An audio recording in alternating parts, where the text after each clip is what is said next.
Welcome into OutKick the show. I am your fearless leader, Clay Travis. I hope all of you are having a fantastic Tuesday. I am excited to be with all of you, breaking down everything in the larger world with OutKick the show.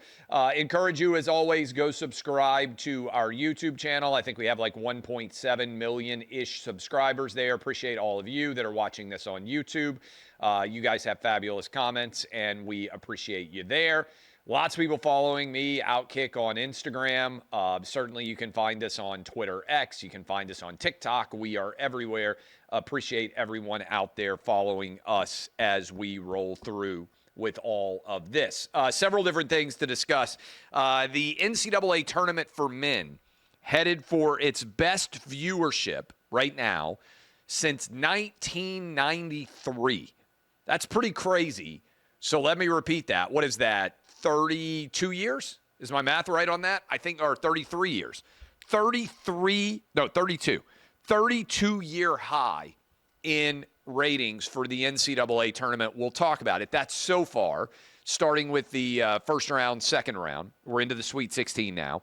It appears Cam Ward's going to be the first pick for the Tennessee Titans based on all of the evidence. That strips away a little bit of the drama there. Snow White, on track to potentially be the biggest money-losing movie in the history of maybe ever. I mean, this is really, we're talking about epic collapse. I'm going to talk about how it happened. Jemele Hill, my good friend Jemele, is angry. She says that Dave Portnoy and Bill Simmons are rich because people just gave them money. I'll also put me in that category. People just gave me money. But I'm just going to kind of give you, I sometimes think, hey, what would I want to know if I were 20 and I were interested in trying to make a living in sports media? I've got a take here on looking at the people who have made the most from a content perspective. Is there any thread line that connects them? And I will talk about the Signal controversy. It's Signal, right? I can't remember all the different apps that are out there over the national security team accidentally adding a guy named Jeffrey Goldberg from The Atlantic to their group text Signal chat. But I want to start with the NCAA. Men. The women's viewership is collapsing. I will talk about that later in the week.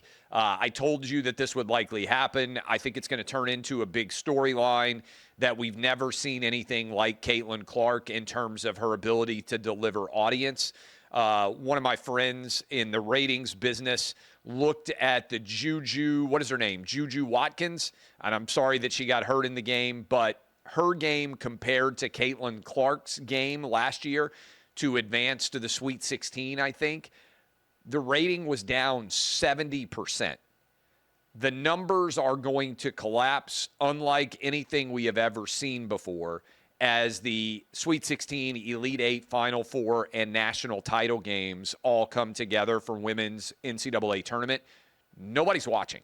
And they are returning to their historical averages after the crazy Caitlin Clark mania. And I'm curious if Caitlin Clark mania is going to continue for another year in the WNBA. We will find out. But for right now, the data is out, and the NCAA men have their best viewership through the first two rounds since 1993. Counterintuitive take. The most entertaining NCAA tournament doesn't produce the highest viewership. Now, some of you are going to say, what in the world are you saying? What do you mean, Clay? Everybody claims that they want to see Cinderella's advance.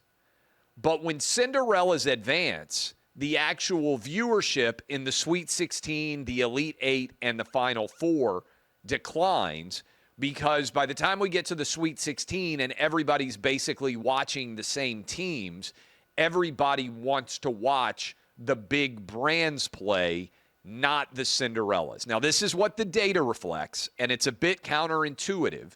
And we didn't even have very many close games, and we didn't have very many upsets. And as I told you yesterday, we got 7 SEC, 4 Big 10, 4 Big 12, 1 from the ACC in the Sweet 16.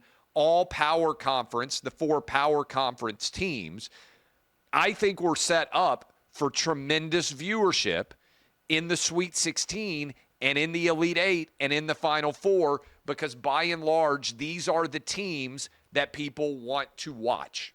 Now, record 32-year high in viewership. Contrast that with the NBA. Sometimes there are sports media stories that I see happen, and I just look around and I'm like, how in the world is it possible that I'm the only person that will point this out?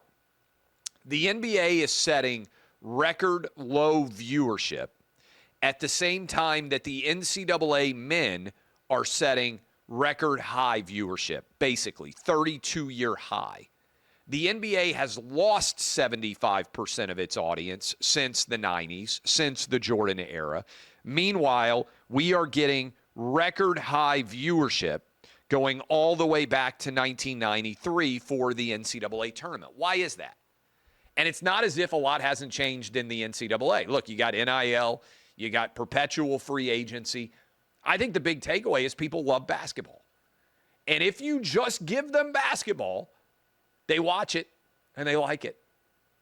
And what the NBA allowed to happen was it followed the siren call of far left-wing media, and it led them over the woke waterfall and dashed their overall business on the rocks below. Now, there are many things that are issues for the NBA. Load management. I think, frankly, the fact that a lot of players are foreign and may not be household names, maybe that'll change with Cooper Flagg coming in, which I think could be helpful. The best players are arguably foreign. Luka, Giannis, Jokic. You could argue those are the 3 best players in the league. Again, who's the best American-born player? We can argue, but they're not necessarily global superstars right now. LeBron is certainly the best known, but he's lit the NBA brand on fire with his toxic brand of left-wing politics and flopping and shilling for his son. But the lesson here is actually really pretty compelling. So people like basketball. Caitlin Clark proved that people even like women's basketball if the product and the players are attractive enough that people will cut through the noise and pay attention to it. The disconnect between how the NCAA men's tournament is doing, even at a time of, frankly, substantial change inside of the NCAA with unlimited transfers, with people being able to make a move into the into one team to another. I shared a graphic that was pretty staggering. A lot of you, if you look at that graphic that I shared earlier, it shows where each team's starting 5 began their college careers. And if you go look at that, I would submit to you that for many of the teams, it's actually very hard to even figure out what team it is. Michigan State, Duke, and Purdue, 4 of their 5 starters began at those respective schools. It's relatively easy to see which schools they started at, but the others, not so much. So even at a time of seismic change in college athletics, we're still getting record high ratings. We'll see how the games, and even without great games, right? It's not like we had tons of buzzer beaters. We had the Colorado State-Maryland game where I think there was a travel personally for Maryland, but the Crab 5 advances. The games haven't even been that great. There haven't been very many Cinderella stories at all. Mid-majors are basically dead in the NCAA tournament, yet record ratings, people love basketball. It's not just that the NBA collapsed. It's that they had a product that everybody liked, and they lit it on fire, and they managed to destroy their brand of basketball in the process. It's really kind of unbelievable that that was allowed to happen. I think Adam Silver is the worst commissioner in modern pro sports history. Now, some people are going to say, but Clay, they made a lot of money. Okay, it's true. They made a lot of money, but in the process, they lit their brand on fire. And eventually, if you destroy your brand, the money finds the water level. And I think, I talked about this, I think one reason why ESPN is cutting costs like crazy is because they looked at what they spent on the NBA, and they're starting to gulp a little bit because they're recognizing that the overall NBA brand has been lit on fire. So the numbers are out there. We'll talk about what the women's ratings say and what the impact is of Caitlin Clark as the women's tournament advances a bit more. But I do think that is a big story to pay attention to. Lots of reports out there that the Tennessee Titans are going to bring in Cam Ward for a private workout as they have the overall number 1 pick. I think it's a foregone conclusion. I think if you look, what are we sitting at? About a month away from the first round of the NFL draft that's taking place in Green Bay. I think if you look at all of the moves the Titans have made, and almost all of them have been predicated on the offensive line, trying to strengthen the offensive line, I would be stunned beyond belief if they aren't drafting Cam Ward number 1 overall. Do I believe that Cam Ward could come into the Tennessee Titans and have a Jaden Daniels-like impact? I would love to believe it. I haven't seen Cam Ward performing at the same level that I did Jaden Daniels. I would love to be wrong. I'm a Titans season ticket holder. I watch the Titans play every week.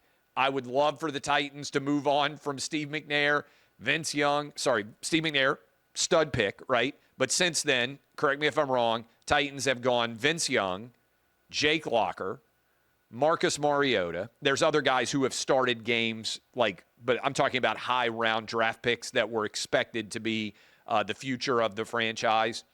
And Will Levis. I might be blocking somebody out just because it's too painful for me to remember, but that is 4 whiffs in a row on the franchise quarterback that is coming next. Now, they were lucky. They brought in Ryan Tannehill. They found Kerry Collins. There have been some free agents that have had success. But the Titans 4 times now have drafted basically in the first round. Will Levis, first pick of the second round. 4 times they basically have gone into the draft thinking, we're going to replace Steve McNair. We're going to find our quarterback of the future. Whiff on Vince Young. Whiff on Jake Locker.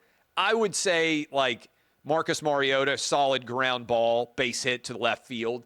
I think he was by far the most successful of those draft picks, and then whiff on Will Levis. Marcus Mariota wasn't a total whiff, couldn't stay healthy, had some really good seasons, really decent numbers that he posted. And I do think there's a world where Marcus Mariota could have panned out in the NFL, but that world didn't end up being for the Titans. So maybe Cam Ward is lucky number 5, but it appears to me I would be stunned at this point if the Titans aren't taking Cam Ward number 1 overall. Jemele Hill. Bobby Barack has got a good piece up on OutKick where he's writing about Jemele Hill criticizing Dave Portnoy and Bill Simmons and saying that black sports media have not gotten the same opportunities as those guys, that they were given hundreds of millions of dollars, and that's why they've ended up being successful.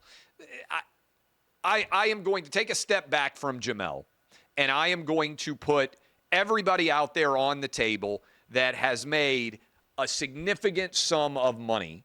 By significant sum of money, I mean $50 million or more in sports media as content guys. Now, there's lots of business guys.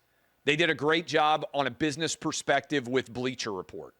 There have been other outlets that have focused primarily on the tech side of sports media as opposed to the content branding side.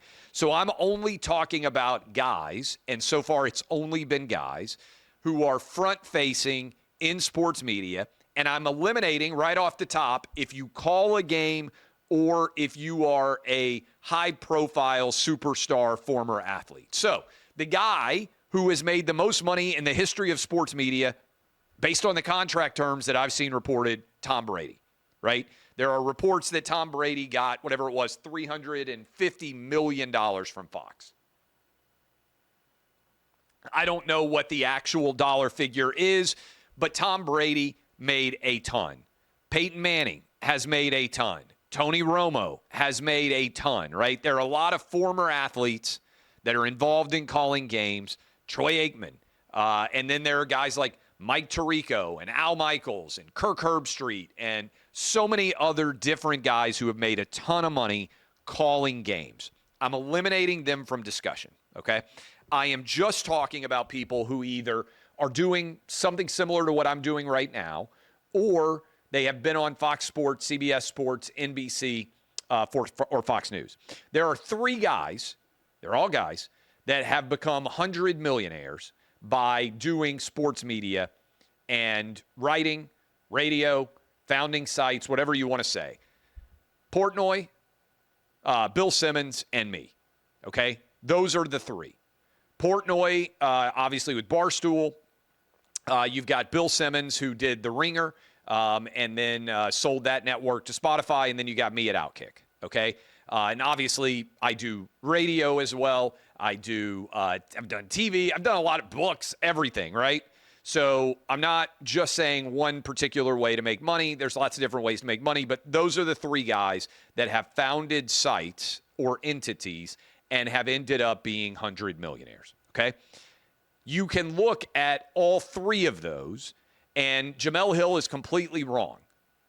At some point in time, I guarantee you, I know I have, but I guarantee you Bill Simmons and Dave Portnoy have looked around at the math and been like, oh man, I've got a lot of people that rely on this business to pay their mortgages.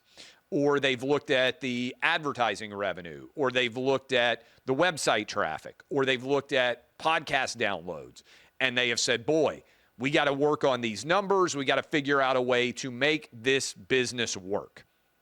And they did, and that is why they became wealthy. Like a lot of people out there who found small businesses and they have a goal to grow it into something more substantial than just their own labor.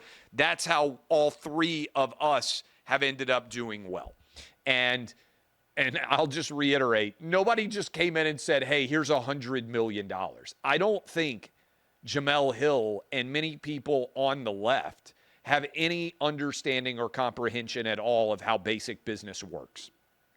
You build audience, and then there are two, again, I'm trying to instruct here.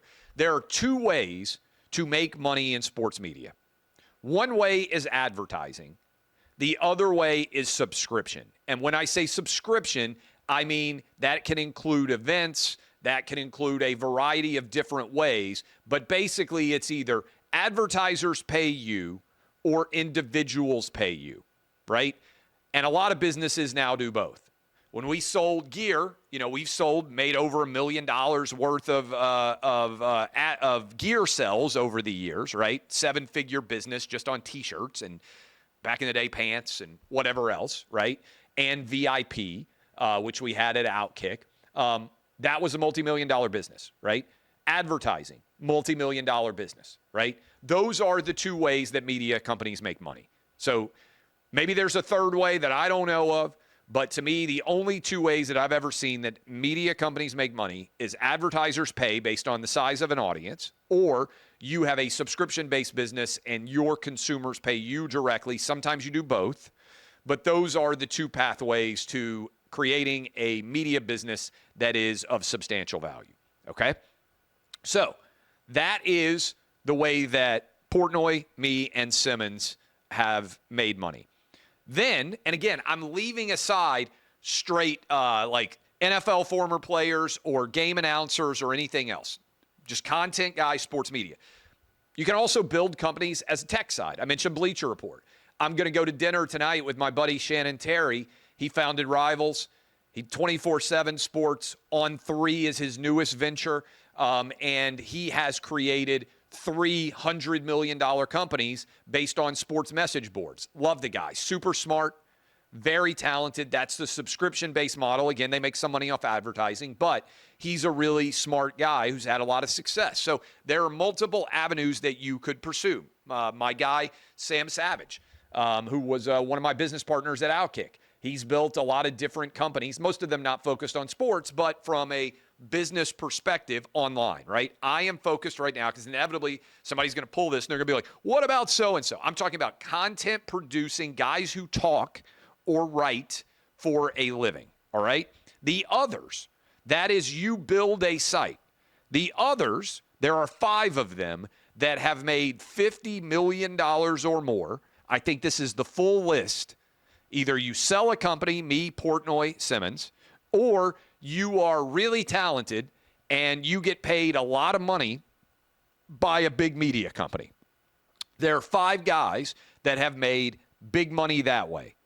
Colin Cowherd, good buddy of mine, impressed at his talent. This is sports only. Stephen A. Smith just got a $100 million deal from ESPN on top of all the money he's made before.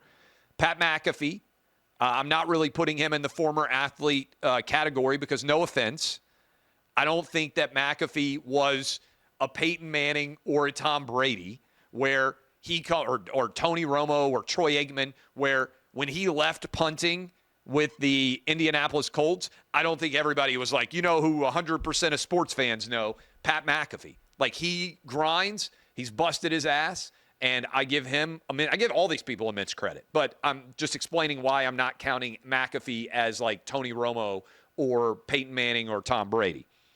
Dan Patrick, I'm going to talk about Dan Patrick in a sec, Skip Bayless. Those are the 5 guys, and Adam or team, you can name somebody if you think I'm missing them. Those are the 5 most successful guys, I would say, on a daily basis that have created generational wealth for they and their families. Now, Dan Patrick, I think his story actually doesn't get told enough because he was the first guy to leave ESPN and say, I don't need them, I can do it on my own. And his show, the Dan Patrick Show, has been a tremendous success. And if I were you and I were 20 right now and I were in college and I were watching this clip, I would study those 8 people I just laid out and I would say, okay, who could I model my career after? Could I be a version of that? Let me tell you, I think mentoring and following and looking at what others have done is an important part of success. I'll give you a name, and I've talked about this before. Tony Kornheiser was the guy when I started that I wanted to emulate. And you might say Tony Kornheiser and Mike Wilbon should be on this list. They have the most successful show in the history of sports television, leaving aside SportsCenter. And by the way, leaving aside guys like Scott Van Pelt, who are very talented, but are traditional broadcasters rather than just straight talkers like this. I think you can argue that what Kornheiser and Wilbon did with PTI is create an entirely new ecosystem. And so I grew up, when I was a kid, the reason why I say if I were 18, 19, or 20, I would be paying attention to this discussion. I would read Tony Kornheiser's column in the Washington Post. I would then listen to Tony Kornheiser's radio show. And I would also watch Tony Kornheiser on PTI. And I wanted to be a triple threat like Tony Kornheiser was a triple threat. I wanted to be good at writing, I wanted to be good at radio, and I wanted to be good at TV. And I think at this point I can say that I have done all 3 pretty well. But I didn't want to just be a writer. I didn't just want to be a radio guy. I didn't just want to be a TV guy. And so I started off writing, and then that led to radio, and then that led to TV. And so for me as a kid, meaning, and I'm defining kid broadly, right? 18, 19, 20 years old, before you are able to buy a beer, I was looking at Tony Kornheiser when I started my career, and I said, I would like to one day be doing what Tony Kornheiser does. And so he was my guy. Now, maybe you're out there watching this right now and you say, hey, I want to be the next Dan Patrick. I want to be the next Skip Bayless. I think you go and you deconstruct, okay, what did those guys do well, and how does that translate to the modern era? And what I would say is vastly different than when I started is the gatekeeping for these jobs is far less significant than it used to be. And so, by the way, the team says Jim Rome. And no, I'm not counting like Al Michaels, Jim Nantz, Joe Buck. I'm not counting you if you call big games because I think that understanding is going to continue. Jim Rome may be on the list. I don't know the business behind Jim Rome well enough to know whether he really kind of cut through.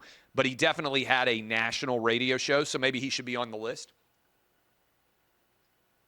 What I can tell you is, one pathway is I want big media company to pay me a lot of money, and that is Colin Cowherd, Stephen A. Smith, Pat McAfee on some level, Dan Patrick, and Skip Bayless. Another pathway is I want to try to build an entire audience for myself, and that is Bill Simmons, Dave Portnoy, and me. Now, it doesn't mean that you haven't had help along the way as part of growing your business. I mean, Penn spent a ton of money to advance Barstool. Certainly, ESPN spent a lot of money to advance Bill Simmons. Fox has spent money to advance OutKick. I'm not arguing against that, but from the ground up, kind of from the internet universe versus top down from radio, TV, I would study that if I were one of you out there right now and you're a kid and you're watching me and you are thinking, how do I take the next step? That would be something that I would think about if I were you and I was breaking all of this down. Okay. Now, a couple of other things that I want to hit. So anyway, there's my lesson for the day in sports media. I would study that. I think there's probably a good long-form book to be written, or certainly long-form profile on this entire world that I just laid out. Maybe you're the person who's going to write it one day. Snow White has collapsed. Snow White, this is crazy. So let me take you back in time. New Snow White movie has come out, a remake starring, I think her name is Rachel Zegler, as Snow White, and it also has Gal Gadot, and I don't know who the other people are in it, okay? It is a remake of one of the most successful movies of all time, which was the original Snow White, made in 1937. And let me give you a little bit of a history lesson. Basically, Walt Disney mortgaged his entire company and his own family's home, I believe, to complete the Snow White movie in 1937. And it was such a fabulous success that it made, in inflation-adjusted dollars, $4 billion. That is billion with a B. The 1937 Snow White, released, 88 years ago, made $4 billion. I bet every single person watching or listening to this at some point in time has seen Snow White either as a kid, either as a parent, either as a grandparent, maybe as all three, okay? Disney decided they were going to remake Snow White. They have a movie that everybody loves. They have a history of remaking movies that have been successful. But they decided they were going to remake it, and they were going to make it as woke as they possibly could. The thing has been in the works since, I believe, 2021. They've had to reshoot it. They have spent a ton of money. It opened week one to $43 million in the United States. Disney is on track on this movie alone to lose hundreds of millions of dollars. The likely cost of this movie is at least $500 million. It cost somewhere around $250 million to make. Almost every movie doubles that for marketing. Only about half of the overall revenue that is announced from a movie goes to the bottom line. So this movie is going to lose Disney hundreds of millions of dollars. And all they had to do was make Snow White just like the one from 1937. Go hire Sydney Sweeney, put her in the Snow White outfit, and that thing would have made $1 billion. All right? I'm not even being hyperbolistic here, right? Just remake the movie, make it the way that everybody loved it. If even, I would have actual real-life dwarves, right? Because you're not going to make everybody happy doing anything. The dwarf community was both angry that there were no dwarfs and angry that there might be dwarfs in the movie. I'm just going to tell you. If I was a dwarf actor and they didn't pick dwarves to star in the movie that has made dwarves more famous than any movie ever, I would feel actually personally attacked. Because everybody can't be Tyrion Lannister. There are only so many great dwarf movies, and Peter Dinklage gets every dwarf role. So Peter Dinklage is like, I think it's insulting that they would have dwarves in real life. Why? Because you're filthy rich and you got every good dwarf role in the history of mankind?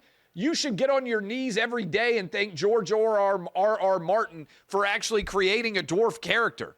Because otherwise you would have never made any money because there aren't a lot of great dwarf characters out there. You would have been begging to be one of the 7 dwarves.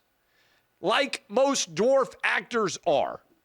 You can only get thrown on the Wolf of Wall Street so many times. That doesn't pay that well. The residuals aren't great. Somebody tell me what the last great dwarf role that was played by somebody other than Peter Dinklage is. Can anybody give me one? Just one. I can't think of one. This would have been 7 of them. Maybe you get famous. Maybe you're great in this movie, and suddenly they start writing all these great dwarf pieces. I would have put dwarfs in it. But most importantly, I would have put Sydney Sweeney in. I would have found the most popular, hot, young actress, and I would have made her Snow White. And then I wouldn't have made, and this seems like a flaw to me, I wouldn't have made the evil queen better looking than Snow White, okay? I don't know who the evil queen should be. Maybe Nicole Kidman. Just tossing it out there. Nicole Kidman, evil queen. Sydney Sweeney, Snow White. 7 dwarves, boom, I just made you $1 billion, okay? This shouldn't be that hard to do. Make the movie that is nostalgic and fun that everybody loves, have all of the same friggin' songs, and boom, you get rich. Instead, Disney wokeified it. They got Gal Gadot, who's actually way better looking than Rachel Zegler, playing the evil queen. Gal Gadot, to her credit, is actually hugely outspoken in favor of Israel's right to defend itself. Rachel Zegler, because she's Jewish, Rachel Zegler, because she's a moron, is actually defending Hamas regularly in her posts. And she said she hates Trump, and she has all these ridiculous things out there. Just hire somebody who loves America and has great boobs and make her Snow White and give her 7 dwarves and give her an uglier stepmother and you make $1 billion. Disney couldn't do it, okay? I just told you how Disney could have made $1 billion in this movie. Instead, they're going to lose hundreds of millions of dollars. And you want another book idea? I'm going to maybe have a chapter about this in my new book. How about the difference between 1937, Snow White creates basically the Disney Corporation by making $4 billion on this movie, to 2025, Disney lights its entire brand on fire and is going to lose hundreds of millions of dollars remaking the movie that made the company actually exist. It's crazy. Finally, and I got a lot of things going on right now. That's not a stray bullet. Adam says that's Nicole Kidman catching stray bullets. She's not as good looking as Sydney Sweeney. It could have been anybody. The evil stepmother needs to be older, used to be good looking, but not as good looking as Snow White. That's like the foundation of the movie. She stares in the mirror, and she's no longer the fairest of them all. Do I have to explain the show? And suddenly, after a long time of being the fairest in the kingdom, as someone who has never been the fairest in the kingdom, I don't know what that would feel like. Her title as fairest of the kingdom is usurped by this beautiful young Snow White. Put Sydney Sweeney in the Snow White dress. I'm telling you, you would have made $1 billion. It's not rocket science. This is just basic. How do you get people in to watch a movie? And by the way, every girl that's 24 in America would have dressed up as Snow White like Sydney Sweeney for Halloween this year. We would have never had hotter Snow Whites anywhere in the world. Everybody wins. The kids, the adults, the old men like me, everybody's a big winner. Sydney Sweeney in the Snow White outfit. I'm sorry for not being in charge of Disney and making $1 billion. No offense to Nicole Kidman. She's my neighbor. She's lovely. I'm told she's amazing in this new Baby Doll movie where she sleeps with a 20-year-old and is very heroic. Congratulations, Nicole Kidman. but you should have been the evil stepmother. Who's another person like Nicole Kidman? I would say Angelina Jolie, still very good looking, but she's in Maleficent, right? So I don't think she could be the evil queen in multiple Disney movies, but that's why Nicole Kidman would make some sense. Maybe other people have other ideas. And look, all I'm saying is I am not a genius. Maybe a little bit of a genius, but not like the smartest person on the planet. If I were making every decision about Snow White, just me, the movie would have made $1 billion. Disney would be swimming in cash right now. All they would have had to do is have someone who is moderately intelligent like me and actually understands the marketplace, and I could have cast this movie in 5 minutes, and I could have made Disney $1 billion. Instead, they go get a woke Snow White who hates America, hated the original movie. They cast an evil queen that's actually better looking. I'm sorry. The fairest of them all in this kingdom is Gal Gadot. She is better looking than Rachel Zegler. That's no offense to Rachel Zegler. She's lovely. Gal Gadot was freaking Wonder Woman. She's way hotter than you. The Mirror is never going to say that Rachel Zegler is better looking. On its face, I would look at this and say, failure. No, I'm not buying it. The fairest of them all is still the evil queen, which defeats the entire purpose unless you're going for a whole new Snow White. Then Snow White has the evil queen who is hotter than Snow White, has no need to kill Snow White to remain the hottest in the kingdom. This is like Alabama sorority house life, all right? The whole movie doesn't make sense if the evil queen is still better looking than Snow White. Again, story 101. Study it. Nobody talks about this, by the way. Speaking of studying, I've studied Walt Disney a lot. You know what the guy's big genius was?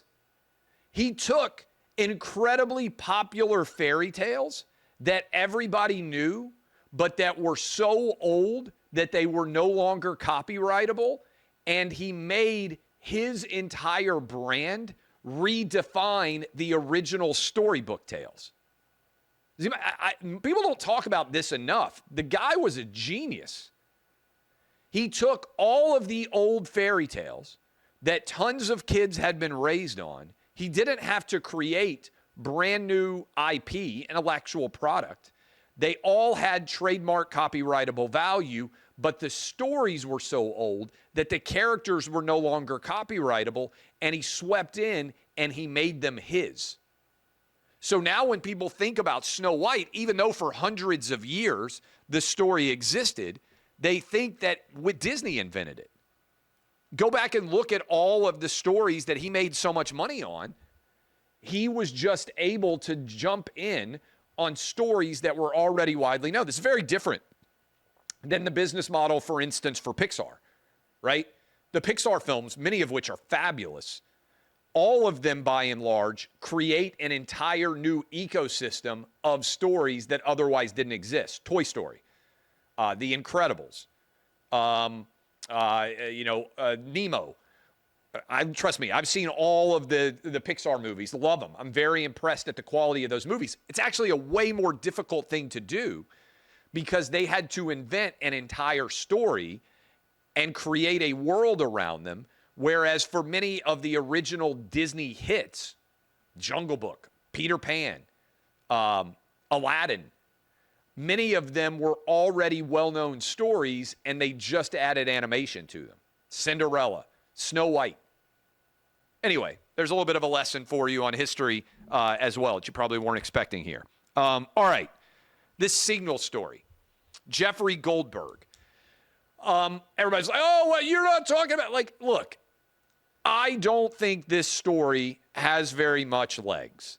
And I'll tell you why for 3 reasons. One, what I have seen so far of the public commentary, meaning the text, there's no difference by and large between the public and private statements. A lot of times people get blown up when they say something different privately than what they would say publicly. By and large, the reason my career exists is there is no difference, right? If you see me at a sports bar, I will say the same thing to you in the sports bar as I will say on the radio or I will say on this show. You may not agree with it, but there is no difference by and large between what I will say publicly and what I will say privately. I'm just telling you exactly what I think, for better or worse. To me, when I read those text messages, I'm like, okay, they're not lying to the public and saying something different than they would say privately. 2, there was no impact. We bombed the Houthis, and hopefully we're going to open up the Red Sea, and we're going to be able to have more free flow of goods and do it safely as a result of attacking the Houthis, who are evidently being funded by Iran. And also, we're going to send the message to Iran, hey, you're not going to get a free ride in the Middle East anymore, to continue to foment terrorism. So the actual impact, no lives were lost. We didn't actually have a negative. 3, and I'm surprised more people aren't talking about this. Jeffrey Goldberg should have withdrawn from a text that he had no business being on. If I get on a group text and I realize that people think that I'm someone that I'm not, or I shouldn't be there, I would withdraw. I would just leave the group text. I don't want to be getting 1,000 text messages anyway. Trust me, I basically run my whole phone through text messages. I don't know why more people aren't talking about the fact that if he really saw this, he should have dropped off. 4, I wouldn't have turned this into a huge story. I would have gone to the team. I would have said, look, this is what happened. I don't want to blow this up, but you guys should know this is not a good decision. Now, if you want to argue, hey, these guys should not be communicating on this Signal app, and it's not safe to do so, I'm not a security expert. I don't know what has and has not been okayed. I don't know the full text exchange that occurred here, but I do know that in the modern era, most people, if you are under the age of 50, you overwhelmingly communicate with your friends via text. There's not phone calls. It's hard to get everybody in a moving order. And so I think this is probably about trying to inform as many people as possible and keep them apprised of what was going to take place so they didn't turn on the news and suddenly see what's going on. So I think this story, 24-hour story, I think it's going to vanish. Based on what I've seen, there's nothing more here. So I have told you how Disney made money. I've told you how sports media makes money. I've told you about the NCAA viewership, why I think Cam Ward is going number 1 overall. And I've also broken down Signal. Find yourself someone who can break down more in 45 minutes with no commercial breaks and only this as notes. That's it. Read a lot, study. Do your best. I'm off to go work on the new book. DBAP unless you need to SBAP. This has been OutKick, the show.